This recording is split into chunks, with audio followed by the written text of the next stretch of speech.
Nagkatikom karong adlaw ang mga lider sa rehiyon alang sa 145th Regional Development Council Full Council Meeting dungan sa 2026 State of the Region Address sa Northern Mindanao. Governor Rogelio D. Roque, Chairperson of the RDC-10 Infrastructure and Utilities Development Committee and Governor of the Province of Bukidnon. Ang maong kalihukan gipasiugdahan sa Department of Economy, Planning and Development sa Northern Mindanao o DepDev-10 isip Secretariat sa Regional Development Council. Nangulo sa maong tigom si RDC-10 Chairperson o Regional Development Committee on Macroeconomy Chairperson Misamis Occidental Governor Henry S. Waminal.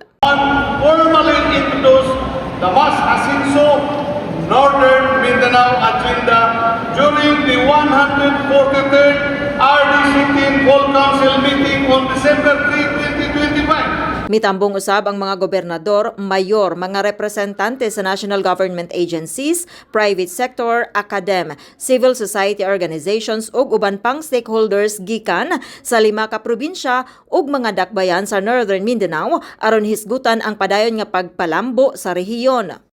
Mr. Chair, the INFRACOM respectfully seeks the Council's favorable endorsement of the 4 agenda items presented.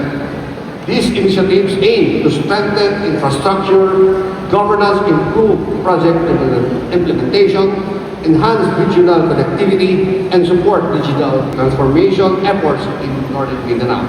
This concludes the presentation of the committee, Mr. Chair. Thank you, Governor Roque. Lakip sa pinakaimportante nga bahin sa kalihukan mao ang 2026 State of the Region Address diin gipresentar ang kasamtangang kahimtang sa ekonomiya, infrastruktura, agrikultura, social services ug uban pang prioridad nga programa sa Northern Mindanao. Its 9 pillars are not stand-alone priorities. Together, they form an integrated strategy for modernizing governance, accelerating investment, strengthening infrastructure and security, building climate resilience, developing human capital, institutionalizing evidence-based planning, nurturing innovation, advancing social development, and ensuring the sustainable use of our natural resources.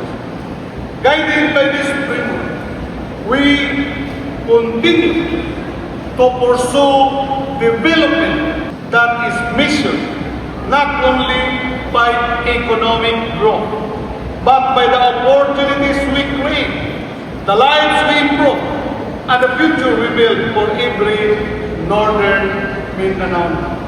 Gipaabot usab ang mga kalampusan sa nagkalainlaing sektor, lakip ang mga hagit nga gikinahanglang atubangon pinaagi sa mas lig-on nga panaghiusa sa national government, local government units ug mga development partners.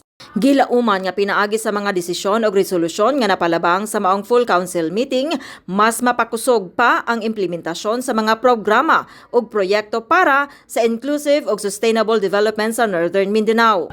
Ang 145th Regional Development Council Full Council Meeting nagpamatuod sa padayon nga paningkamot sa rehiyon sa pagpalig-on sa maayong pagdumala ug koordinasyon aron masiguro ang mas maayong kaugmaon alang sa tanang katawhan sa Northern Mindanao.